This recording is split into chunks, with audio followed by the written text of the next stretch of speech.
E o estudo fala sobre a nossa adoração em família. Semana passada tivemos um estudo introdutório, vendo por que as famílias têm problemas. E vimos que a solução é Cristo Jesus. Mas como Cristo Jesus age nas nossas famílias? Primeira coisa para se aprender é que nós devemos adorar em família. Precisamos adorar em família. Nas igrejas de hoje, muitos jovens se tornam membros nominais, com uma fé meramente conceitual, ou abandonam a verdade evangélica em prol de uma doutrina ou modos de adoração não bíblicos.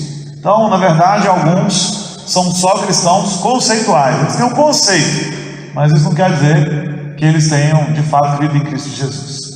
Uma das principais razões desse fracasso é a falta de ênfase na adoração em família. Então, uma das coisas que a gente tem que entender é que se adorar para os nossos filhos é só lá na igreja, ali na igreja, e em família não acontece nenhuma adoração, eles vão crescendo, vão se tornando jovens que têm no cristianismo só um conceito, mas não é fé viva, ou pode vir a não ser. E como você não foi plantando os princípios de adoração bíblicos, pode ser que ele cresça e diga: essa igreja não dá pé para mim, essa igreja não está com nada, porque eu quero uma outra igreja, com outro sistema, com outro esquema, porque ele vai procurar algum lugar onde o seu ego seja massageado.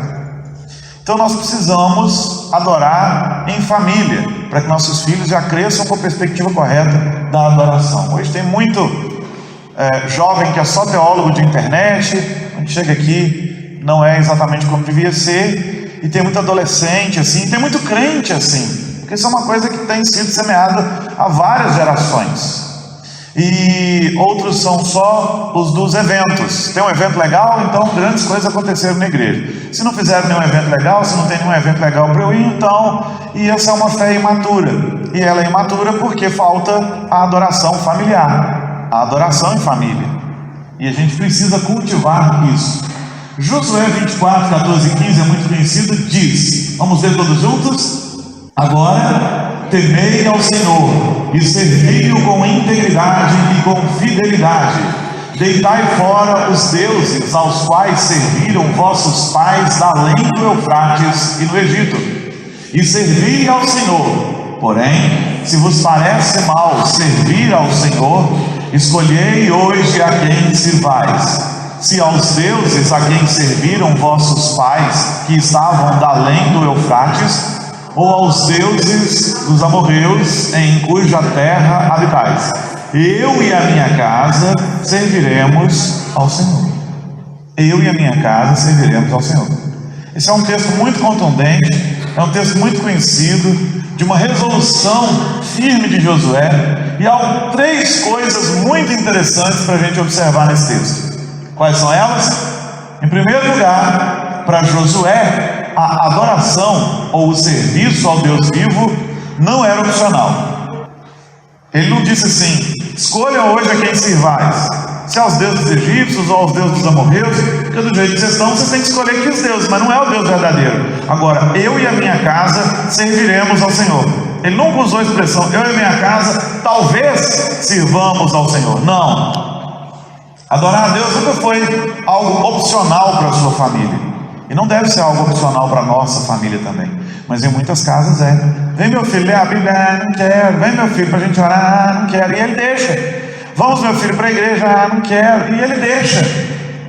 Não vai mesmo não. Tudo bem, não precisa ir não, tadinho. Cansado, né? Cansado de quê? Cansado para vir à igreja, porque você chamou às 8 da manhã.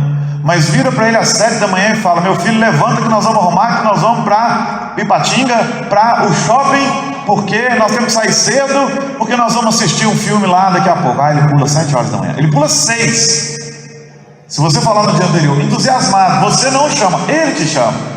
Adorar a Deus não deve ser uma opção. Para Josué não era. Ele não foi consultar os filhos para saber: escuta, vocês querem servir o Senhor com o papai? Não, eu e a minha casa serviremos ao Senhor. Agora, o dia que seu filho crescer e tiver a casa dele é outra coisa. Mas se a gente plantar direitinho, tem certeza que a opção dele vai ser a mesma da gente. Então, servir a Deus nunca foi uma opção. Em segundo lugar, Josué fez cumprir serviço a Deus nas famílias com seu próprio exemplo.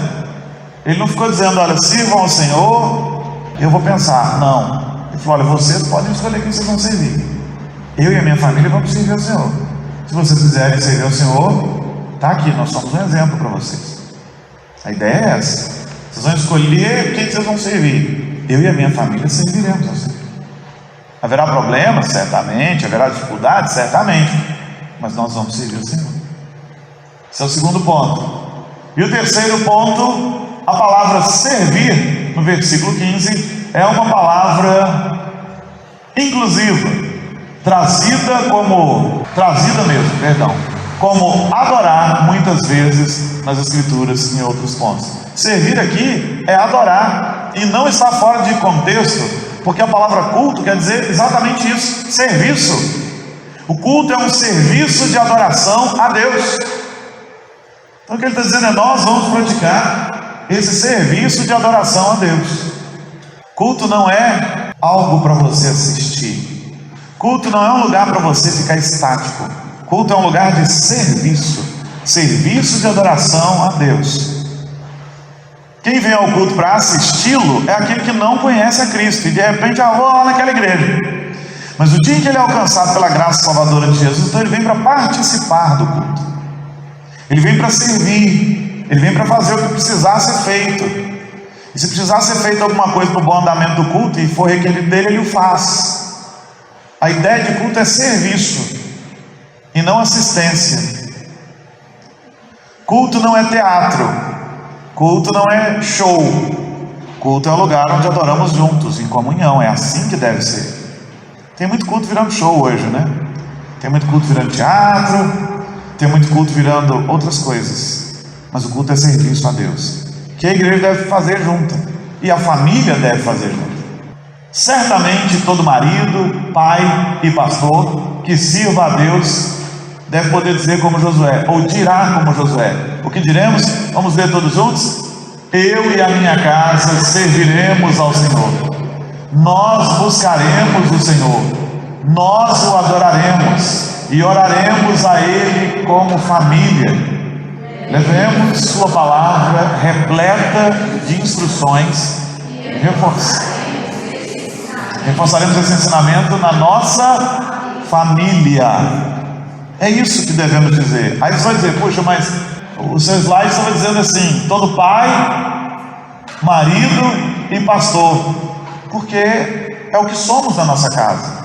Os homens que são casados são maridos, são pais, são pastores de sua família, discipuladores de sua família, precisam ser. Muitas vezes a gente tem ouvido até a defesa da ordenação feminina para muitas coisas, e um dos pontos preocupantes disso é exatamente o fato de que os homens vão se encostando e as irmãs vão assumindo funções que Deus estabeleceu fundamentalmente para os homens, e daqui a pouco os homens não estão mais estabelecendo suas funções. Já é uma crise. Qualquer lugar que você olhe, tem mais mulher do que homem. Até que no nosso caso hoje está meio empatado, né? Mas de um modo geral, você vê muito mais mulheres do que homens nas igrejas. E os homens estão negligenciando a sua função de sacerdotes do seu lar, de líderes da sua casa, daqueles que devem orar por suas famílias. Nós devemos poder fazer como Josué fez. É assim que precisamos fazer, exatamente como Josué fez. Dada a importância da adoração em família como força potente para conquistar milhões para a verdade do Evangelho ao longo dos séculos, não devemos nos surpreender por Deus exigir que os chefes de família façam tudo o que estiver ao seu alcance para liderar suas famílias na adoração ao Deus vivo. E Ele exige de nós, chefes de família e homens, que nós conduzamos nossas famílias na adoração ao Deus vivo. Tem muita irmã fazendo isso, muita mulher fazendo isso, algumas até porque seus maridos não são cristãos. Aí você até entende que elas ensinem seus filhos e tudo, mas algumas, as mulheres são crentes, e os maridos também se declaram crentes, mas as mulheres estão puxando os filhos para a igreja, as mulheres estão trazendo para o culto, as mulheres estão trazendo para a escola dominical. Nisso consiste um erro da parte masculina, e depois falta um referencial dentro de casa. E nós temos que tomar cuidado com isso. O Senhor de fato exige aos líderes de famílias, aos homens, que nós cuidemos da adoração na nossa casa. Se não é o seu caso, irmã, vamos orar ao Senhor mesmo, né? E vamos testemunhar, para que, como o apóstolo Paulo diz, né, a gente ganha até sem palavras desse homem, em nome de Jesus. Mas há muitos homens, maridos, que não assumem essa postura. Às vezes é a mulher que está lá e está errado. Bom, pela misericórdia de Deus, é melhor que ela faça do que ninguém faça, mas que um homem deveria estar fazendo, deveria. E deve, e precisa. E a Bíblia exige assim de nós. Nossas famílias devem a sua lealdade a Deus. Ele nos colocou numa posição de autoridade, a nós homens, para guiar nossos filhos no caminho do Senhor. Efésios 6,4 diz: E vós, pais, não provoqueis vossos filhos a ira, mas criai-os na disciplina e na admoestação do Senhor. Pais ali, é claro, são o pai e a mãe. E é interessante criarmos nossos filhos nessa disciplina. Quem disciplina nossos filhos, inclusive na casa do Senhor, somos nós, pais e mães. Quem deve ensinar o básico da fé cristã são os pais. Os maiores evangelizadores dos filhos devem ser os pais. E se essa fé for passada de geração em geração, nós já faremos grande obra de crescimento, de expansão do Evangelho. Certamente. Porque pense, por exemplo, na minha casa, eu e minha esposa somos 2. Mas criando nossos filhos na disciplina do Senhor, são mais 2. Que certamente se casarão, e o que esperamos é que elas se casem com servos do Senhor. Não só com meninos que vêm à igreja, porque tem muitos, mas com homens que servem ao Senhor. Então já serão 4. E elas serão filhos. E então já serão, talvez 6, talvez. E aí verão os netos. Você está entendendo como é que a coisa vai se expandindo? É claro que isso não é o tudo da evangelização. Devemos evangelizar a todos. Mas se começamos a nossa casa, já começamos fazendo um grande negócio. E as famílias são omissas, né? Deixa o menino vir quando quiser, deixa o menino fazer o que quiser, quando ele for mais velho ele decide. Tadinho do meu filho. Tem pai e mãe que sempre parte do princípio que seu filho é bonzinho. Seu filho é pecador, ele precisa conhecer a graça salvadora de Jesus. Todos os filhos são pecadores, porque todos os homens são pecadores. Tem muito pai negligente, né? Mãe negligente, vai deixando, e isso vai fazendo mal para as gerações que vão vir. Aí a Bíblia usa 2 palavrinhas interessantes: disciplina e admoestação. Parece que são 2 palavras meio fora de moda nos dias atuais, porque alguns pais e mães não gostam de exercitar. E isso é falta de amor. E olha que interessante: disciplina. O que é disciplina? Obediência às regras, aos superiores, a regulamentos, a ordem. A disciplina é aquilo que regulamenta, né? É aquilo que trata da conduta que assegura o bem-estar dos indivíduos ou o bom funcionamento da família ou do que quer que seja. Então, disciplinar é isso. É trazer ordem, trazer regulamentação, trazer disciplina. E muita gente não está fazendo isso não. São casas sem disciplina, sem ordem, sem horários, em que às vezes os filhos mandam: não gosto, quero fazer segundo. Bom, a palavra de Deus diz que o Senhor disciplina a quem ama. O pai disciplina o filho que ele ama. E a outra palavrinha do nosso versículo é admoestação. Admoestação é o que? Reprimenda que se faz a alguém sobre incorreção ou inconveniência de seu comportamento.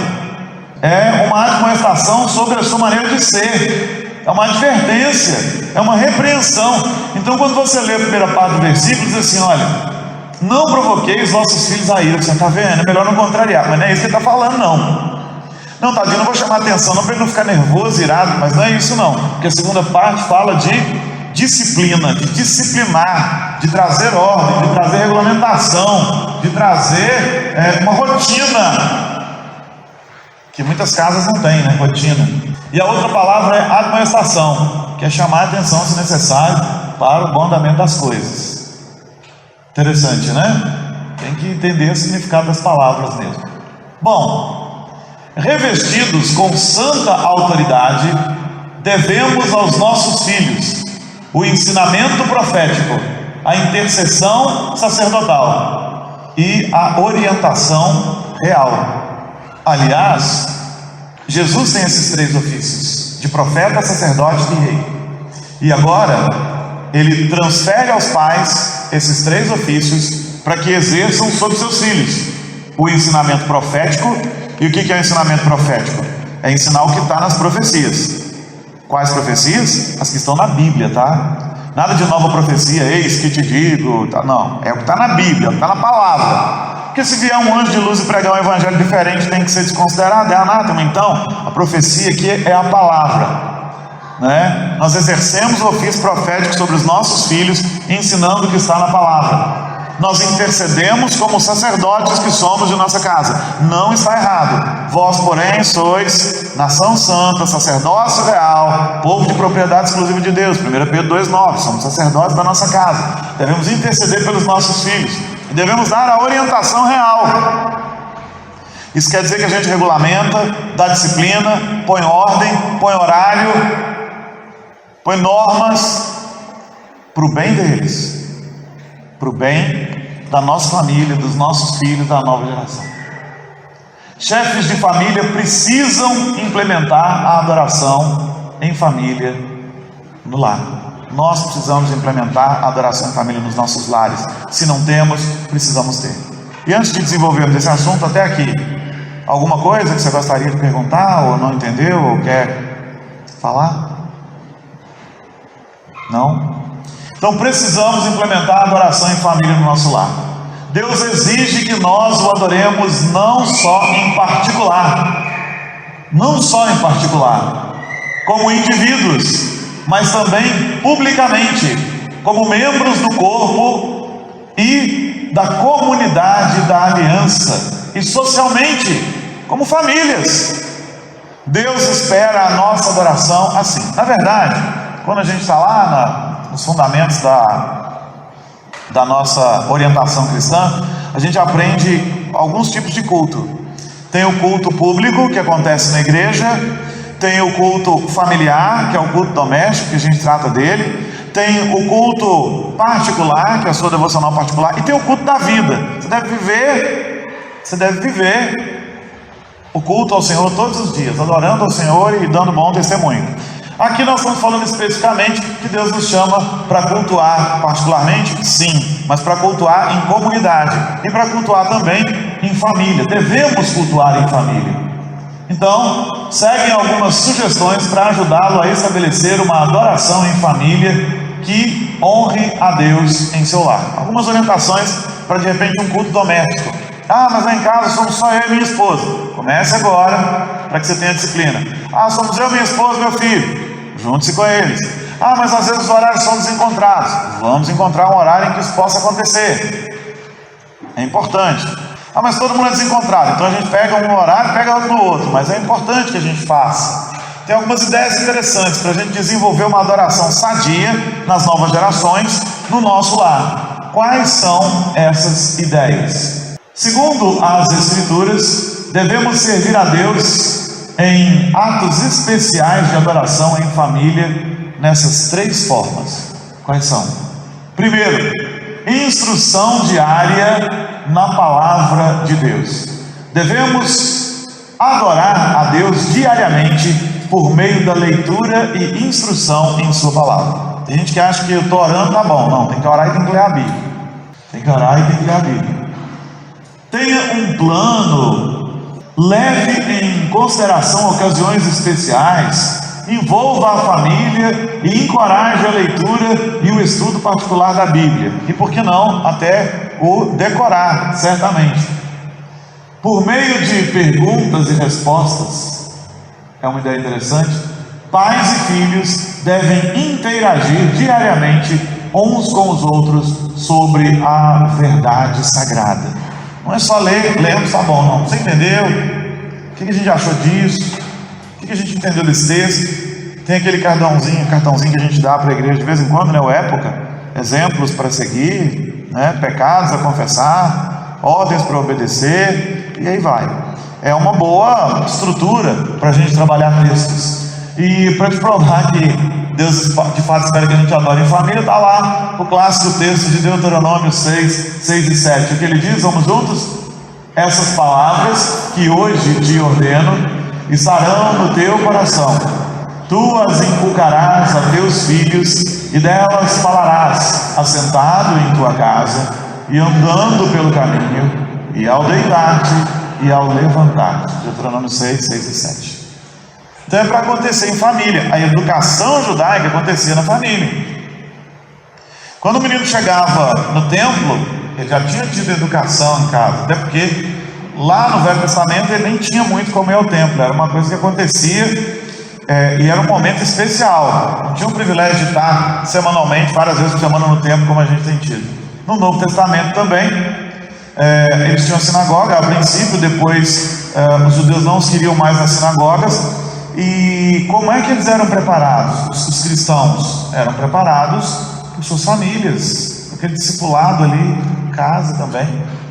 Você vai notar que as festas importantes do judaísmo são festas familiares. A Páscoa era celebrada em família. Por quê? Para que as crianças fossem sendo doutrinadas. Então, a família tem papel fundamental e basilar na educação. Segundo, em sua instrução bíblica, procure ser claro no sentido, puro na doutrina, relevante na aplicação e afetuoso no método. Exige atenção. Não é um momento para você estar lendo, o menino está olhando para o lado, o outro está olhando para o outro, o outro está mexendo com o celular e o outro está vendo o passarinho lá fora. Não, vamos ficar aqui. Agora, de acordo com a idade de cada filho, dos filhos, né, que a gente vai falando a linguagem que eles entendam melhor e aplicando de modo relevante. Às vezes você está aplicando um texto e não tem nada a ver com a preocupação do seu filho. Então é para a gente pensar nisso. Isso é relevante para a nossa família, de que maneira, tal. É importante. O terceiro ponto é a oração diária ao trono de Deus. Jeremias 10, 25 diz, vamos juntos? Derrama a tua indignação sobre as nações que não te conhecem e sobre os povos que não invocam o teu nome. O que o Senhor espera é que oremos. E o que o profeta está dizendo é: Senhor, derrama a tua indignação, demonstra essa indignação para esse povo que não ora. Mas tem que orar e ler a Bíblia. E a gente tem que ter a perspectiva correta da oração. Orar não é falar e pronto, não. A gente já explicou isso aqui quando ensinou as disciplinas do Espírito e falou sobre a oração. Você fala tanta coisa para Deus, você pergunta tanta coisa para Deus, depois que você termina, você devia ficar um tempo calado, esperando Deus falar no seu coração. Você não perguntou? Você não crê que Deus é o Deus que responde? Por que você fala, grita, esperneia, às vezes clama e depois termina a sua oração, em nome de Jesus, amém, e sai? Você falou com o Deus vivo, você não lançou palavras para qualquer um, você perguntou para quem responde. Então tenha atitude de quem está esperando a resposta. Quando a gente faz uma pergunta para alguém, tete a tete, depois que a gente pergunta, a gente não fica lá parado esperando que ele te responda, e ele te responde, às vezes não, e você fica bravo. Pois é, se você perguntou coisas para o Senhor, aprenda a aquietar seu coração e ouvir a resposta do Senhor também. É um erro, né? Vou orar aqui, Senhor, papapá, e vira para o canto e dorme. Você fez um monte de perguntas para o Senhor e você foi indelicado com o seu Senhor, porque Ele é um Deus vivo, Ele responde, Ele está ali. Aquieta o coração e aprende a ouvir o Senhor também. Tem gente que só fala, grita, extravasa, tem até um momento psicológico ali de extravasar e tudo, mas tem que aprender a ouvir o Senhor falar depois de novo. Senhor, eu perguntei, agora pode falar comigo. Isso é muito importante. Como disse Thomas Brooks, e ele disse algo interessante, vamos ver todos juntos? Uma família sem oração é como uma casa sem teto, aberta e exposta a todas as tempestades do céu. Vai chover lá dentro, vai molhar tudo, vai estragar tudo. Precisamos orar mesmo. Ao orar, seja simples, sem ser superficial. Seja direto, natural, mas solene e varie. Vamos pensar em cada uma dessas coisas assim. Seja simples, sem ser superficial. Tem gente que até na casa dele, ele ora Augusto, excelso, Senhor, umas palavras tão difíceis que às vezes a criança que ele tem em casa não está entendendo nada. Então seja simples, mas não superficial. Você pode fazer uma oração com palavras simples mas que enchem o coração. Seja direto. Fale com o Senhor aquilo que você precisa falar mesmo, sem fazer discurso para Deus. Aquele negócio assim, o Senhor sabe que é assim, assim, e o Senhor, Ele sabe. Seja direto com o Pai, seja natural. Você não está, tem gente que muda, Senhor, tal. Gente que muda até a voz, assim, aquele negócio, tal. Você está em família, você está junto com seus filhos, ore naturalmente ao Senhor. Isso eu aprendi com uma senhora, assim, é claro que eu sempre orava, mas ela foi um exemplo muito especial para mim. Uma vizinha que eu tive no segundo campo que eu pastoreei. Não é a segunda igreja que eu pastoreava mais do que uma igreja por vez, mas no segundo campo que eu pastoreei, eu ia visitar uma irmã que até nem era presbiteriana, mas muito crente mesmo, muito crente. E ela ficava assim: pastor, vamos orar aqui então, vamos, minha irmã. E ela fechava lá e ficava: Senhor e tal, o Senhor sabe, o pastor está aqui, cuida dele agora, tá aqui. Era como assim, do jeito que ela orava, era como se ela estivesse sentada na cadeira do direito, eu na da esquerda e Jesus assim na cadeira da frente.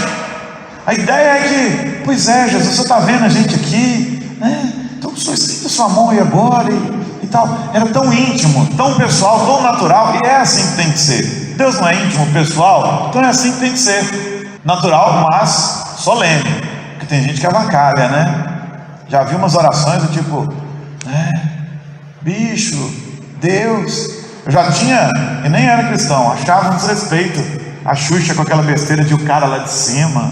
E o cara lá de cima é Deus. E então tem gente que é você. Eu tenho tanta dificuldade com esse você nas músicas. Jesus, você e tal. É o Senhor. Mas eu sou íntimo. Tudo bem, você pode ser íntimo do seu pai e ainda assim chamá-lo de Senhor. Você pode conversar o que você quiser com seu pai, com sua mãe, mas de um modo respeitoso, chamando de Senhor. Mas o inglês é outra língua, o inglês é outra cultura. Lá tu, você, é a mesma palavra. Aqui nós temos pronomes distintos, que demonstram mais respeito ou menos, mais intimidade ou menos. Então vamos usar os ferramentas da nossa cultura. Nós não somos norte-americanos, somos sul-americanos, latino-americanos, não norte-americanos. Aí é engraçado, Quando é conveniente, usa os traços da nossa cultura aqui. Quando não é, dispensa daqui, vai usar o traço da cultura americana. É um negócio. Eu não canto os hinos do Inário. Umas coisas incoerentes que o pessoal faz, Eu não canto os hinos do Inário porque os hinos do Inário são coisa de europeu. Mas canta Hillsong, que é coisa de australiano. E aí? Então nós temos que ser coerentes nisso aí. Coerente desse argumento. Mas só viajei. O meu argumento aqui era sobre chamar Deus de você, Seja direto, seja natural, mas não perca a solenidade com o Senhor Deus Todo-Poderoso, não. Ele continua sendo Deus, e nossos filhos têm que aprender isso, que Deus é Deus. Uma quarta ideia dos nossos cultos domésticos tem a ver com os cânticos, Cantos de louvor diários a Deus. O Salmo 118, verso 15 diz o quê? Vamos juntos? Nas tendas ou casas dos justos, a voz de júbilo e de salvação, a destra do Senhor faz proezas. Isso aqui é uma referência ao quê? A louvor, a canto, a voz de júbilo, salvação. Isso aqui é uma referência ao canto. Por que não cantar nas nossas devocionais, na nossa casa? Legal, não é um culto? Vamos fazer um pequeno culto, ainda que ele seja pequenininho, que ele dure ali 5 minutos, 10, mas dá tempo de orar, ler a Bíblia e cantar. 5 não, 5 fica apertado, mas 10 dá. Você não vai fazer um sermão? Dá, vamos cantar. Ensinar nossos filhos a cantarem. Isso é uma coisa que a gente tem que ensinar para a nova geração, a cantar. E podemos começar em casa. E podemos e devemos. Mas vou cantar o quê? Hinos do Inário? Talvez. Mas hinos do Inário, sim, eles têm uma riqueza teológica muito grande que a maioria dos cânticos hoje não tem. Hoje você tem cântico que com 7 palavras você faz um cântico. Estava falando isso outro dia na palestra para crianças que a gente deu lá no Mãos e Coração. Deixa eu ver. Lindo, lindo, lindo és. Glória, glória, eu te dou. Jesus, Jesus. Pronto aí. 7 palavrinhas tem um cântico. Vira um mantra, repetindo. Nós temos coisa mais rica do que isso. Não que de vez em quando lá para você cantar assim, emendado com uma outra música e cantar só umas 2 vezes esse refrão, não posso. Pode. Aquele negócio toda vida é que vai dando gastura, Então, se bobear, aquilo que a gente até criticava, né? Eu sempre brinquei criticando, falando, com 3 vogais você faz uma música baiana, aquela música, aquele axé, né? Agora, infelizmente, os cânticos evangélicos também estão começando a ficar pobres. Cante hinos, cante cânticos bíblicos, cante, né, que são bíblicos. Vamos chegar lá. O salmista diz que esse som existe, não simplesmente que deveria existir nas tendas dos justos. O que ele está dizendo acontece lá. Aquele povo que conhece a graça do Senhor, ele louva ao Senhor. Sugerimos que você cante músicas doutrinariamente puras. Tem muita coisa ruim hoje em dia, né? Sabor de mel, pelo amor de Deus, aquilo lá não é de Deus não. Que cante os salmos sem negligenciar os hinos bíblicos. O que a gente está dizendo aqui? Que tem cântico sim, moderno, que é bíblico. Pode cantá-los, canta. Cantar em casa é uma coisa legal, boa. E faz falta às vezes, né? Quando a gente entra no carro e nem liga o som, as meninas ficam, cadê a música? Então isso vai fazendo uma diferença, vai plantando nos nossos corações algo muito especial. Mas devemos prezar por cânticos que sejam doutrinariamente corretos. Porque cântico doutrinariamente incorreto também é uma coisa que está crescendo em profusão, lamentavelmente. Cante músicas simples se você tiver crianças, e cante de todo o coração e com emoção. Porque se for para cantar arrastado também, né? Cântico simples de criança. Leia a Bíblia e faça oração. Criança, pelo amor de Deus, que tortura. Não é possível que eu vou ter que participar desse culto de novo. Cante com alegria. Você está cantando ao seu Deus vivo, verdadeiro. Cante com emoção. Não estou falando para você cantar afinado, nem nada. Isso é outra coisa. Se você cantar de coração, já vai ser uma grande bênção. Com animação, com entusiasmo. Isso mostrará às novas gerações que o seu Deus é importante e que ele deve louvá-lo. Antes de irmos adiante, alguma coisa até aqui? Você vai cantando, você vai afinando. Isso é outra coisa importante também. Então vamos lá. Algumas pessoas são contra tempos regulares de adoração em família. Você pode achar isso esquisito, mas Eu já me deparei com gente na igreja que, para que isso? Isso é sacrifício. Não, se você acha que adorar a Deus na sua casa é sacrifício, você precisa converter. Outros, é desnecessário, eu já venho à igreja, já tenho o tempo tão cheio, sempre tem desculpa, porque não quer investir esse tempo. Uma pena. Não recorra a desculpas para fugir da adoração em família. Lembre-se de que muitas vezes Deus usa a restauração da adoração em família para desencadear um reavivamento na igreja. É exatamente isso. Há histórias de avivamentos que começaram em casas das famílias, nas casas das famílias. E nós precisamos urgentemente de um avivamento, um reavivamento. E uma nova reforma, inclusive, para que o evangelho puro seja pregado. E pode e começa nas nossas casas. Isso aqui foi muito impactante para mim. Esse estudo não é meu, né? A citação está aqui, mas isso foi muito impactante para mim. Aquela frase lá em cima: tal lar, tal igreja. Tem muita gente brigando dentro da igreja, quebrando o pau, falando mal da igreja, mas e o lar dele, como é que anda? A igreja não oferece nada para os meus filhos, por isso eles não estão aqui. Mas você oferece o quê? O que você oferece, né? A pergunta que a gente tem que começar a fazer para as pessoas é essa: o que você oferece? A igreja é fria, mas na sua casa que tipo de culto há? Que tipo de culto há? Essa igreja não ora, mas na sua casa tem oração, em família inclusive.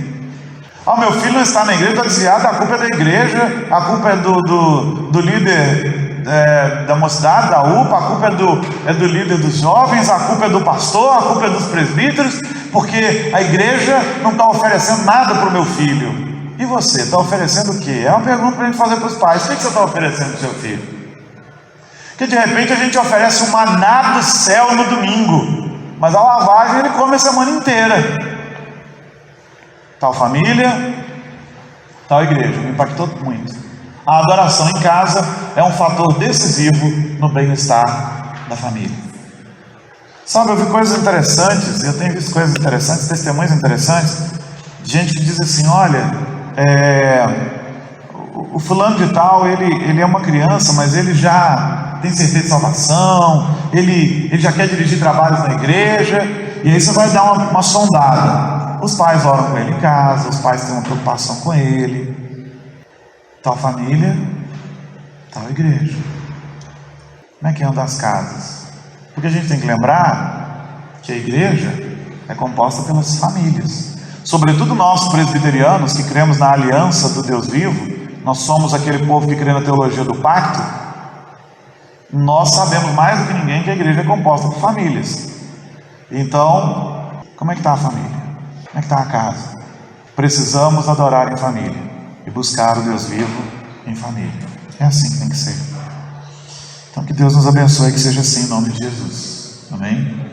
Agora eu vou abrir mais uma vez para saber se alguém quer falar alguma coisa, quer perguntar alguma coisa, não entendeu alguma coisa, porque pode acontecer, né?